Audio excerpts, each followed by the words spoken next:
আপোনালোকে চাই আছে নিউজ কেয়াৰ 24 ইছলাম ধৰ্মাৱলম্বী লোকসকলৰ পবিত্ৰ মাহ হৈছে ৰমজান মাহ আৰু এই মাহে ৰমজানত সদৌ অসম গৰিয়ামৰীয়া দেশী জাতীয় পৰিষদৰ দক্ষিণ শালমাৰা মানকাছাৰ জিলা সমিতিৰ উদ্যোগত হাটচিংমাৰী হাজী মুছাফিৰ খানাত আজি সমূহীয়া ইফতাৰৰ আয়োজন কৰা হয়।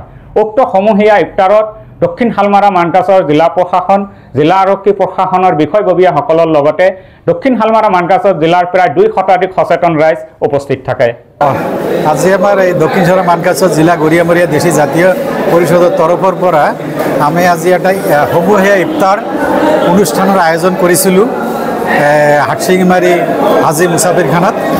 তো আজি আমাৰ এই অনুষ্ঠানটো বিভিন্ন আমি নিমন্ত্ৰণ কৰা আমাৰ ADC সাহেব আৰু SP সাহেব জিলা পৰিষদৰ CA মহোদয় আৰু অন্যান্য বিশিষ্ট ব্যক্তিসকল আলেম ওলেমাসকল সকলোৱে আহি আমাৰ ইয়াত মানে অংশগ্ৰহণ কৰি সুকলমে সুসম্পন্নভাৱে আজিৰ সমূহীয়া ইফতাৰ আয়োজন কৰা অনুষ্ঠানটো সম্পূৰ্ণ হৈ গ'ল।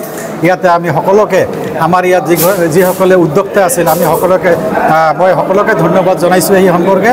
তো আমাৰ ইয়াত সাংবাদিকো আছিল, আমাৰ অধিবক্তা 2 এজন আছিলে, মহিলা সংগঠনৰ পৰা আছিলে নেত্ৰী। তো এনেকুৱা বিভিন্ন ধৰণৰ মানুহক আমি আমন্ত্ৰণ কৰিছিলোঁ। তেখেতসকলে আমাৰ আমন্ত্ৰণ গ্ৰহণ কৰাৰ কাৰণে